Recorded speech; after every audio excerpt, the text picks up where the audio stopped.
Good morning. Welcome to another edition of Daily Brew, your morning pick-me-up. I'm Mark Proyce, pastor of the Naples SDA Church, and I want to welcome you to this edition where we talk about God's truth from right here in the Bible.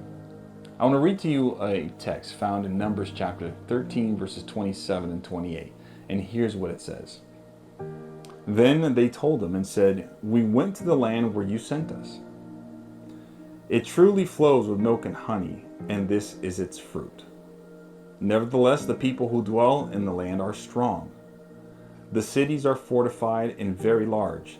Moreover, we saw the descendants of Anak there." This is the overwhelming majority report that these 12 undercover agents were sent to spy out this land because it was the land that God had promised the Israelites that they would inherit. It's the same land that God showed Abraham hundreds of years before. He said, "I am going to give you this land." And so we fast forward, and here we are. The spies are reporting back to the leadership in Israel, and they said, it's truly flowing with milk and honey. But the people, they're so big. We look like grasshoppers. There's no way that we can cover this land. There's no way that we can take over this land. There was two, however, in that group by the names of Joshua and Caleb, and their report was the same with the one slight difference. They said, "We can take this land. This is the land that God had promised us, and it's ours. We can enjoy the fruits and the labors of when we toil in this land. And we can conquer these people."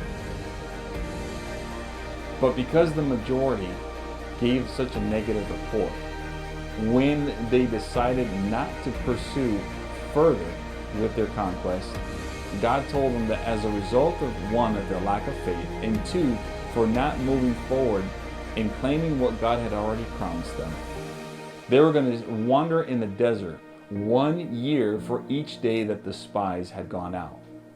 They were going to remain in the desert for 40 years. See, having the right attitude can set you up for success, as having the wrong attitude will set you up for failure. It doesn't guarantee you that you will be a success, but it sets you up for it. And in the same way, it doesn't necessarily guarantee you for failure, but it sets you up for it, depending on which attitude you have. As you go throughout this day, I pray that as you look at the tasks before you, what kind of attitude are you going to bring to the table? Are you going to bring one that's going to set you up for success? Or are you going to bring you one that's going to set you up for failure? I pray that God blesses you as you go about this day, and may you have a successful and a positive day ahead of you. God bless you.